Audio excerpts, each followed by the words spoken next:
अस्सलामुअलैकुम। Supreme court से मैं हूं इब्रार हुसैन अस्तोरी और रोज़ाना की तरह आज एक और बड़ी खबर लेकर आपकी खिदमत में हाज़िर हूं। और आज की खबर ये है कि आपको पता है कि कुछ दिन से कुछ सहाफ़ियों की, यूट्यूबर्स की चीफ जस्टिस पाकिस्तान उमर अता बंदियाल से मुलाकात जो ईद से 3 दिन कबल हुई थी, वो आजकल उसका चर्चा है हर तरफ और बड़ी बड़ी खबरें ब्रेक की जा रही हैं यूट्यूब में, सोशल मीडिया में। और ये खबरें इलेक्ट्रॉनिक मीडिया या प्रिंट मीडिया में नहीं, सिर्फ सोशल मीडिया में चलाई जा रही हैं। तो इन तमाम खबरों की क्या हकीकत है, इस मुलाकात में कौन कौन लोग थे? मरियम यहाँ मेरे साथ मौजूद हैं, जियो से वाबस्ता हैं, सुप्रीम कोर्ट की रिपोर्टर हैं और यकीनन हर चीज़ पे इनकी गिरफ्त होती है। आज मरियम से हम जानने की कोशिश करते हैं। मरियम, सबसे पहले तो ये बताएगा, ये मुझे जो पता चला उसमें 2 यूट्यूबर थे और एक सुप्रीम कोर्ट बीट रिपोर्टर थे। कौन कौन से 3 नाम थे ये जो मुलाकात में थे? अब तो वो नाम अब्रार भाई किसी से ढके छुपे नहीं हैं, क्योंकि वो नाम सोशल मीडिया की जितनी भी सोशल प्लेटफॉर्म्स हैं उन पर छप चुके हैं। सहाफ़ी थे अदील सरफराज, उसके अलावा सिद्दीक जान थे और आबिद अंदलीब एक यूट्यूबर हैं, वो थे। और ये तीनों अफराद 26 जून को गालिबन चीफ जस्टिस से मिलने के लिए गए। और अ, हम लोगों को शायद एज़ अ कोर्ट रिपोर्टर ये बात मालूम होगी कि इस तरह की मुलाकातें अक्सर व बेशतर होती हैं और कभी भी वो मंज़र आम पर कभी कभी हो जाती हैं रिवील। इससे पहले भी हमने देखा जब जस्टिस आसिफ सईद खोसा का आखिरी दिन था और तब एक मुलाकात हुई थी सहाफ़ियों की उनसे, और उसमें काफ़ी उन्होंने अपना जैसे दिल खोल के रख दिया था सहाफ़ियों के सामने, और फिर वो गुफ्तगू भी लीक हो गई थी। हालांकि उस पर ये प्लेज लिया गया था कि वो गुफ्तगू लीक नहीं होगी, और वो फिर कुछ ऐसे लोगों ने लीक की जो कि उस मुलाकात में शामिल भी नहीं थे। इसी तरह की सिचुएशन इस दफ़ा भी हुई कि जब ये सहाफ़ी मिले, और ज़ाहिर है कि जब आपकी दोस्ती होती है और आप बाहर निकल के ये बात बताते हो कि ये बात हमारी चीफ साहब से हुई या उन्होंने ये चीज़ें कहीं या कैंडिडली कह दी। अब उनको नहीं मालूम था कि ये सोशल मीडिया की ज़ीनत बन जाएंगी एक हफ़्ते के बाद, और फिर उस पर इतनी डिस्कशन होगी और इतनी स्पेकुलेशंस होंगी। तो उन्होंने जो बातें भी कहीं वो बताई गई। आई थिंक इसमें उन्होंने जितनी भी बातें की वो उनके फ़ैसलों से या उनके कोर्ट्स ऑब्जर्वेशन से ऑलरेडी हम सबको मालूम थी। लेकिन चंद चीज़ों के ऊपर जैसे आप सबको पता होगा वीलॉग्स हो गए, तो उन वीलॉग्स के अंदर जो एग्जैजरेशन थी, बढ़ा चढ़ा के जो चीज़ें बताई गई, उससे प्रॉब्लम्स क्रिएट होती हैं। तो जैसे एक यूट्यूब के वीलॉग में ये कहा गया कि शायद चीफ जस्टिस ने ये कहा है कि इन लोगों से, इन साहिबान से मुलाकात में कि जस्टिस मंसूर अली शाह के बारे में कि वो बड़े मुनाफिक हैं। जब मेरी इन्हीं लोगों से बात हुई तो इन्होंने कहा कि चीफ जस्टिस ने उनकी तारीफ़ की थी।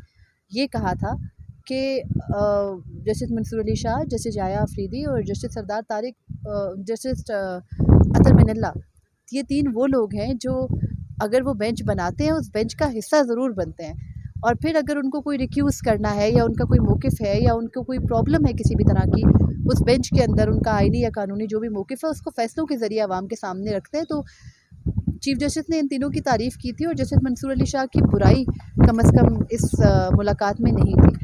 फिर उसके बाद इसके अंदर ये भी कहा गया कि चीफ जस्टिस ने इमरान खान की बड़ी तारीफ़ें की और उन्होंने ये कहा कि उन्होंने कहा है कि वो तहस नहस कर देंगे जब वो हुकूमत में आएंगे, तो अपोजिशन को या कुछ भी इस तरह की कोई बात चीफ जस्टिस ने नहीं की अकॉर्डिंग टू उन 3 लोगों के जो उनसे मिले। अब मतलब प्रॉब्लम ये होती है इस तरह की मुलाकातों के अंदर कि सहाफ़ी क्योंकि उसको ख़बर लेनी है, वो चीफ जस्टिस से भी मिलेगा, वो खुफिया इदारों से भी उसके ताल्लुकात होंगे। ज़रूरी नहीं है कि आप हर ताल्लुक़ को ऐसा रंग दें कि वो गलत है, या फिर इन यूट्यूबर्स ने या फिर इन सहाफ़ियों ने चीफ जस्टिस से मिलके कोई गुनाह कर दिया है। चीफ जस्टिस की राय के ऊपर तनकीद हो रही है, हर बंदे की पर्सनल राय होती है। चीफ जस्टिस की ये जो राय इन तीनों से मुलाकात में 2-3 दिन से डिस्कस हो रही है, ये किसी से भी ढकी छुपी नहीं थी।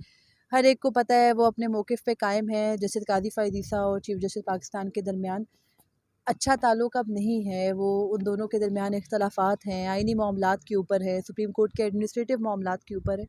वही उन्होंने ज़ाहिर किए, कोई ऐसी ज़ायद बात उन्होंने नहीं की कि जिस पे हम ये कहें कि कोई कोहराम मच गया या कुछ भी। जैसे इन लोगों ने ये बात की कि चीफ जस्टिस ने शायद ये कह दिया है कि जो मेरा ग्रुप है, यानी जो हम 8 लोग हैं, हम काम करते हैं और जो बाकी के 7 जजेस हैं वो कुछ भी नहीं करते। तो ये चीफ जस्टिस ने नहीं कहा। मैं आपको पहले बता चुकी हूँ कि जो लोग उनसे मिले उनके मुताबिक चीफ जस्टिस ने तारीफ़ की उन जजेस की। और ये तो ज़ाहिर है एक जज अपने मुँह से तो कभी भी ये नहीं कहेगा, being a chief justice of Pakistan, कि और उन्होंने ये नहीं कहा, क्योंकि मैंने बार बार ये सवाल पूछा कि ऐसी कोई बात हुई है या नहीं, तो उसमें उन्होंने यही कहा कि ऐसी कोई बात नहीं हुई, कि उन्होंने ये कहा कि ये मेरा ग्रुप है और ये अदर साइड का ग्रुप है। तो मैं दोबारा से यही बात कह रही हूँ कि जो लोग मिले, अब ये जो स्पेकुलेशंस हो गई हैं कल से, जो ये ख़बरों में है, डिस्कशन में है, टॉन्ट्स में है, अब उससे होता ये है कि जो एक सहाफ़ी है जो कि उनसे मिला है और उससे गलती सिर्फ इतनी सी हो गई है कि उसने अपने किसी दोस्त से शेयर कर दी ये बात, और फिर उसके दोस्त ने उस बात को डबल ट्रिपल, क्योंकि हम सहाफ़ी हैं ना, हमें हालांकि हमारी ड्यूटी में ये भी आता है कि हमारे पास अगर कोई हम पे ट्रस्ट करके हमें कोई बात बता रहा है, तो हम उस बात को, अगर हमें पता है कि वो उस बंदे को किसी भी सूरत नुकसान पहुंचा सकती है, तो उस राज को रखना भी हमें एक बड़ा दिल रखना होता है। ऑब्वियसली हर सहाफ़ी के पास हर एक के बहुत सारे राज होते हैं, उसका काम ही ऐसा है। लेकिन इस तरह से रिवील कर देना, फिर उस रिवीलेशन के ऊपर ये भी पता है आपको कि अगले बंदे के लिए प्रॉब्लम्स भी क्रिएट हो सकती हैं, और अगर किसी तरह की प्रॉब्लम्स नहीं है तो ज़ाहिर है ये बातें जो भी सारी डिस्कशन हो रही है चीफ जस्टिस पाकिस्तान के कानों तक भी पहुंच गई होगी, उनसे ढकी छुपी तो वो नहीं रही। तो दोबारा कभी भी ये 3 लोग उसी तरीके से, मुमकिन है चीफ जस्टिस पाकिस्तान का आपको पता है जितने भी लोग उनकी बुराइयां करते हैं, लेकिन मिजाज का थोड़ा फ़र्क ये है कि वो नरम मिजाज हैं, वो बहुत सारी तनकीद पे उसको अपनी ईगो का इशू नहीं बनाते, बल्कि बहुत सारी तनकीद सुन लेते हैं, उसको वेलकम भी करते हैं। तो मुमकिन है कि इन लोगों के पर्सनल ताल्लुक पे उस तरह से असरअंदाज ना हो, लेकिन ओवरऑल दिस वाज अनफॉर्चुनेट, नहीं होना चाहिए। अच्छा मरियम, जिस तरह आपने एक यूट्यूबर का जिक्र किया कि कंट्रोवर्शियल ज़्यादा उन्होंने बनाया, मैं तो नाम ले लूँगा, ये असद तूर थे, जो जस्टिस काजी फ़ाइज़ ईसा की एहलिया, जिस टाइम जस्टिस काजी फ़ाइज़ ईसा के खिलाफ रेफरेंस चल रहा था, तो वो उनके साथ सबसे पहले खबर उनको दी जाती थी काजी फ़ाइज़ ईसा की बीवी की जानिब से। आज वो बैठ के ये खबरें चला रहे हैं और ये व्लॉग सुप्रीम कोर्ट के अंदर बैठ के करें, और यही सुप्रीम कोर्ट है जब सहाफ़ियों की लिस्टें बनती हैं तो सबसे पहले असद तूर का नाम पीआरओ की जानिब से दिया जाता है पुलिस को लिस्ट में। इन तमाम मामलात के बावजूद एक असद तूर जो यूट्यूबर है, सहाफ़ी भी नहीं है आजकल, तो वो किस तरह जजेस के दरमियान इख्तिलाफात पैदा करने की कोशिश करा। हालांकि आपने खुद बता दिया कि ये जो 3 लोग जिन्होंने मुलाकात की है चीफ जस्टिस पाकिस्तान उमर अता बंदियाल से, वो तीनों इस चीज़ को डिनाई कर रहे हैं। तो फिर इस सुप्रीम कोर्ट के अंदर हालांकि एक रिपोर्टिंग होती है, तो यहाँ पे आपको पता है ज़िम्मेदारी के हिसाब से रिपोर्टिंग होती है कि कोई चीज़ गलत ना जाए, हम 100 बार चीज़ें चेक कर रहे होते हैं। तो इन तमाम मामलात के बावजूद इस मामले को रोकने के लिए क्या कुछ होना चाहिए, और ख़ासतौर पर चीफ जस्टिस पाकिस्तान को इस पर क्या इक़दाम करने चाहिए? देखिए, जब आप एक पब्लिक ऑफिस होल्ड करते हैं, जैसे चीफ जस्टिस का एक पब्लिक ऑफिस है, तो मेरा, क्योंकि मेरी कोई इतनी आला राय नहीं हो सकती, इतना लंबा एक्सपीरियंस नहीं है, लेकिन मेरी नाक़िस राय यही है कि आप तनकीद से बच नहीं सकते। असद से नज़रियाती तौर पर कोई इख्तलाफ हो सकता है, पर्सनली कोई भी नहीं है, लेकिन उन्होंने बहुत सारे फैक्ट्स भी सामने अक्सर रखे हैं।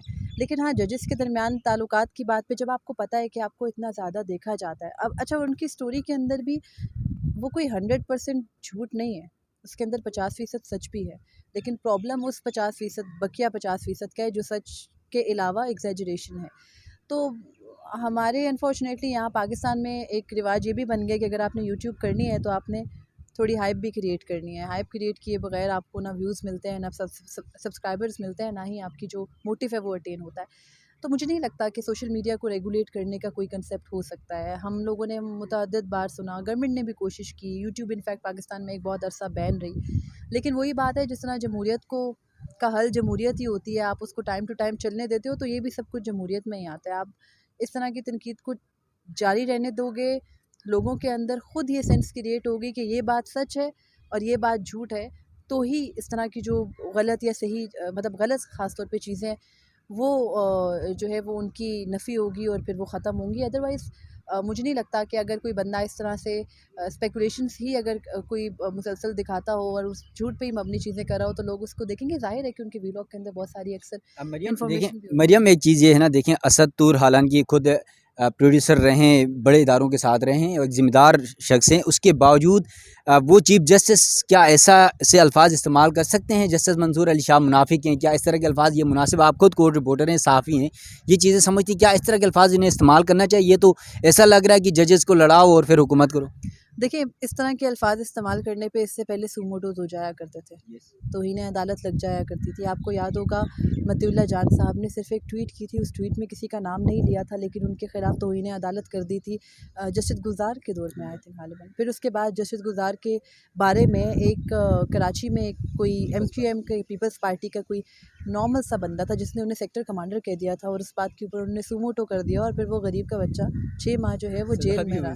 तो बात ये है कि जब बंदयाल साहब के पास भी कोई बेपनाह इख्तियारात हैं, लेकिन उनकी एक अच्छी बात जिसको हम लोगों को सबको अच्छा कहना चाहिए वो यही है कि उनमें तहम्मुल है।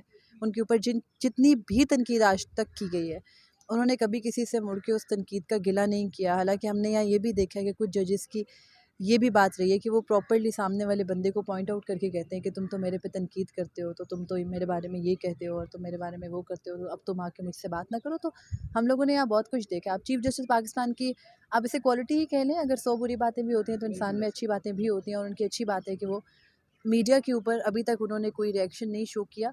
लेकिन हाँ, इस तरह से जजेस के बारे में कहना वो भी तब जब आपके पास फ़र्स्ट हैंड इन्फॉर्मेशन नहीं है, तो आपको थोड़ा-सा आई थिंक जो है ना रिस्पॉन्सिबली बिहेव करना चाहिए। बेशक एक बंदा सहाफ़ी है या आम शख़्स है, लेकिन जब लोग आपको देख रहे हैं और वो आपको देख के एक नैरेटिव बिल्ड कर रहे हैं, तो आपको अपने अल्फ़ाज़ के चुनाव में बहुत ज़्यादा मोहतात होना चाहिए। Thank you Mariyam. ये हम थी मरियम नवाज़ जो 3 सहाफ़ियों की चीफ़ जस्टिस पाकिस्तान उमर अता बंदियाल से मुलाकात का तज़किरा कर रही थी, जिस पर आजकल ख़ास तौर पे सहाफ़ियों में, वकला में ये बातें ज़ेर बहस हैं कि इन अफराद ने मुलाकात क्यों की, क्या चीफ़ जस्टिस ने मुलाकात करवाई, खुद से ऑफ़र की, या इन्होंने जो है मुलाकात के लिए टाइम लिया। ये बहुत सारी बातें, और साथ साथ फिर वीलॉग शुरू हो गए हैं कि ये बातें की गई, कभी इमरान खान की तारीफ़ की चीफ़ जस्टिस ने, कभी जस्टिस काजी फ़ाइज़ साहब पर तनकीद की, कभी मंसूर अली शाह को मुनाफिक कह दिया। ये सारी बातें आजकल सोशल मीडिया का हिस्सा बन रही हैं, और यकीनन जिस तरह मरियम ने कहा, चीफ़ जस्टिस पाकिस्तान उमर अता बंदियाल जिस तरह उनका दौर कंट्रोवर्शल ज़्यादा रहा काजी फ़ाइज़ और उनके दरमियान, जिस तरह जजेस में तकसीम रही, इन तमाम मामलात के बावजूद मीडिया को उन्होंने बड़ी फेवर हमेशा देते रहे, और बड़ा तहम्मुल के साथ वो हमेशा तनकीद को बर्दाश्त भी करते रहे, और आज भी हमें यही लग रहा है कि वो ये तनकीद बर्दाश्त कर रहे हैं। लेकिन सबसे बड़ी ज़िम्मेदारी हम सहाफ़ियों की बनती है कि हम अपने व्यूवर्स के चक्कर में, अपने जो है ना यूट्यूब और सोशल मीडिया के चक्कर में झूठ और ऐसे नैरेटिव बना लें कि लोग उसको ज़्यादा से ज़्यादा व्यूज़ देखें, लोग आगे के चेक करें। तो ये थोड़ा सा मुनासिब नहीं है, ख़ास तौर पर जब सुप्रीम कोर्ट की बात हो रही है, आला की बात हो रही है, तो इन तमाम मामलात को थोड़ा सा एहतियात से देखना चाहिए। इस हवाले से सुप्रीम कोर्ट में मज़ीद जो कुछ होगा वो भी आप नाज़रीन तक पहुँचाने की कोशिश करते रहेंगे। तब तक के लिए दीजिएगा इजाज़त। अल्लाह हाफ़िज़।